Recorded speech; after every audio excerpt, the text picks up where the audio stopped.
ಅಖಿಲಾಂಡಕೋಟಿ ಬ್ರಹ್ಮಾಂಡ ನಾಯಕ, ದೇವತಾ ಸಾರ್ವಭೌಮ, ದೇವದೇವೋತ್ತಮನಾದಂತಹ ಆ ಭೋಲೆನಾಥ ಪರಶಿವನ ಆರಾಧನೆಯಿಂದ ನಮಗೆ ಅತಿ ಶೀಘ್ರವಾಗಿ ಸಮಾಧಾನ, ಆರೋಗ್ಯ, ಆಯುಷ್ಯ ಇತ್ಯಾದಿಗಳು ಪ್ರಾಪ್ತಿಯಾಗುತ್ತವೆ.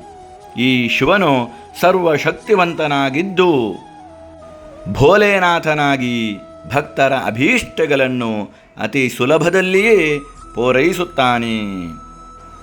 ಈ ಪರಶಿವನ ಕೈಯಲ್ಲಿರುವಂತಹ ತ್ರಿಶೂಲವು ನಮ್ಮಲ್ಲಿರುವಂತಹ ಕಾಮ, ಕ್ರೋಧಾದಿ ಅರಿಷಡ್ವರ್ಗಗಳನ್ನು ನಾಶಿಸುವ ಸೂಚನೆಯನ್ನು ಕೊಡುತ್ತದೆ. ರುದ್ರನಾಗಿ, ನಟರಾಜನಾಗಿ, ನಾನಾ ರೂಪಧಾರಿಯಾದಂತಹ ಈ ಶಿವನು ಸೃಜನಾತ್ಮಕವಾದಂತಹ ಹಾಗೂ ವಿನಾಶಕಾರಿಯ ಸಂಕೇತವೂ ಆಗಿದ್ದಾನೆ.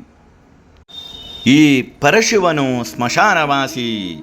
ಸ್ಮಶಾನದಲ್ಲಿ ಹೆಣಗಳನ್ನು ಸುಟ್ಟು ಉಂಟಾದ ಭಸ್ಮವೇ ಆತನ ಅಲಂಕಾರ. ಆ ಸ್ಮಶಾನಗಳಲ್ಲಿ ವಾಸವಾಗಿರತಕ್ಕಂತಹ ಭೂತ, ಪ್ರೇತ, ಪಿಶಾಚಾದಿಗಳೇ ಈತನ ಸಹಚರರು. ಹೆಣಗಳನ್ನು ಸುಟ್ಟು ಉಂಟಾದಂತಹ ವಿಭೂತಿಯ ಧಾರಣೆಯಿಂದಾಗಿ ಈ ಶಿವನು ಎಷ್ಟು ಅಮಂಗಲಕರನಾಗಿ ಕಾಣುತ್ತಾನೆ.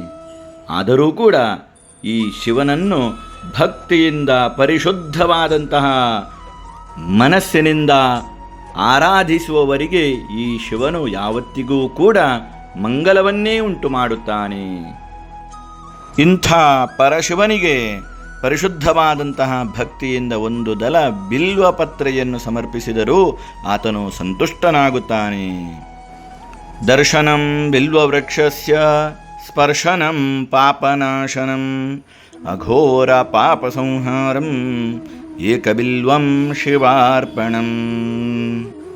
ಇಂಥ ಪವಿತ್ರವಾದಂತಹ ಬಿಲ್ವವೃಕ್ಷದ ದರ್ಶನದಿಂದಲೇ ಎಲ್ಲ ಪಾಪಗಳು ನಾಶಗೊಳ್ಳುತ್ತವೆ.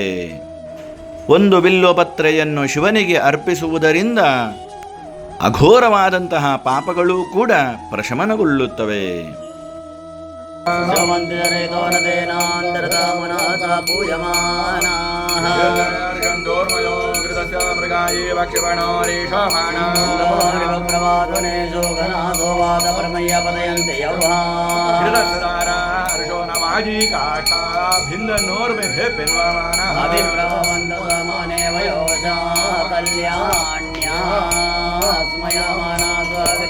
ಧೃತಸ್ಥದಾರಾ ಸಮಿಧೋ ಅನಸಂತದಾ ಜೋಷಾಣೋ ಹರಿಯತಿ ಯಾತವೇದಾ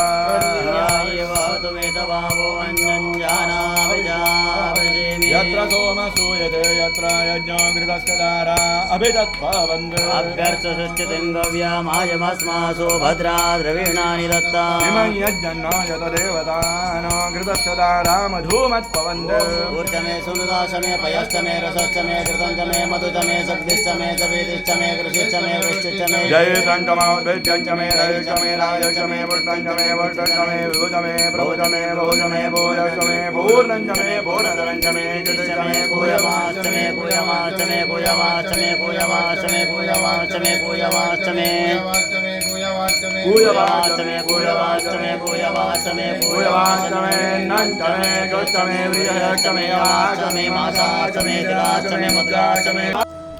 ಹರ ನಮಃ ಪಾರ್ವತೀಪತೆ ಹರ ಹರ ಮಹಾದೇವ.